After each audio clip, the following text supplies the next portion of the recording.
Assalamualaikum warahmatullahi wabarakatuh. Halo teman-teman, perkenalkan saya Syed Darwis dengan NIM M2402026. Di sini saya akan mereview sebuah jurnal yang membahas soal limbah pestisida dan dampaknya ke kesehatan lingkungan sekitar kita. Nah, dalam video ini saya akan menjelaskan tujuan penelitian, metode yang digunakan, hasil yang ditemukan, dan juga kelebihan serta kekurangan jurnal ini. Semoga review ini bermanfaat buat teman-teman yang ingin tahu lebih dalam tentang isu lingkungan dan kesehatan.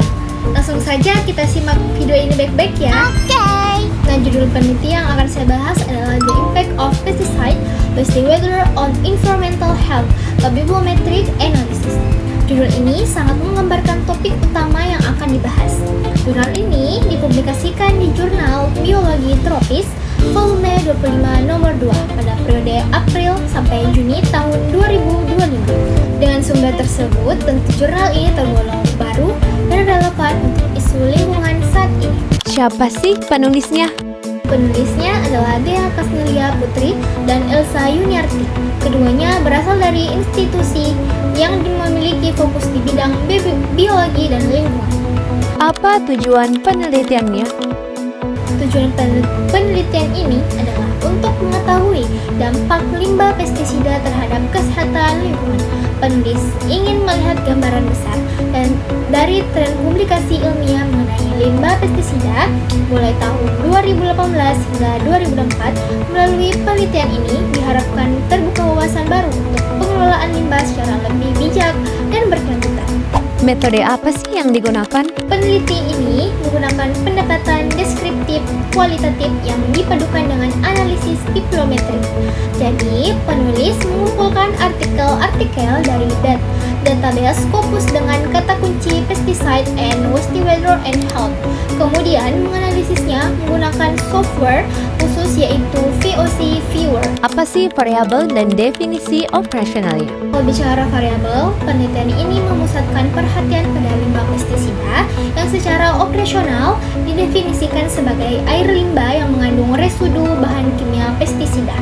Kualitas air dan tingkat kontaminasi menjadi indikator utama yang dianalisis, khususnya terkait potensi bahaya terhadap organisme air dan manusia. Bagaimana data dianalisis dalam penelitian ini?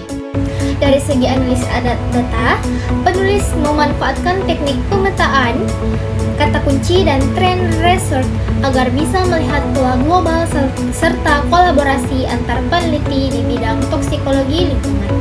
Dengan analisis itu, hasil peneliti bisa dipertanggungjawabkan secara sistematis.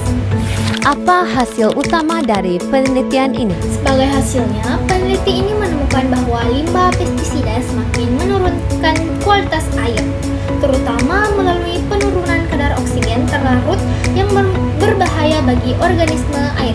Akibatnya, risiko kesehatan juga naik, baik bagi ekosistem maupun manusia sebagai pemakai sumber air. Selain itu, terdapat tren peningkatan jumlah publikasi tentang topik ini pada periode 2018 sampai 2024 menunjukkan bahwa isu ini semakin penting di mata peneliti dan masyarakat. Apa saja kekurangan dan kelebihan yang ada dalam penelitian ini?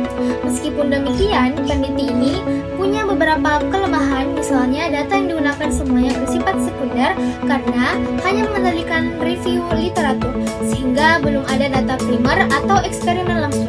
Selain itu, pembahasan mengenai dampak spesifik di Indonesia masih kurang mendalam. Di sisi lain, kelebihan dari jurnal ini adalah pendekatan bibliometrik yang mampu memberikan gambaran luas dan detail tentang perkembangan riset, kolaborasi ilmiah, serta tren topik toksikologi lingkungan secara global. Demikian review jurnal yang dapat saya sampaikan. Semoga penjelasan ini bisa memberikan manfaat dan wawasan baru bagi teman-teman semua mengenai pentingnya menjaga lingkungan dari dampak limbah pestisida. Mohon maaf jika kekurangan dalam penyampaian. Wassalamualaikum warahmatullahi wabarakatuh.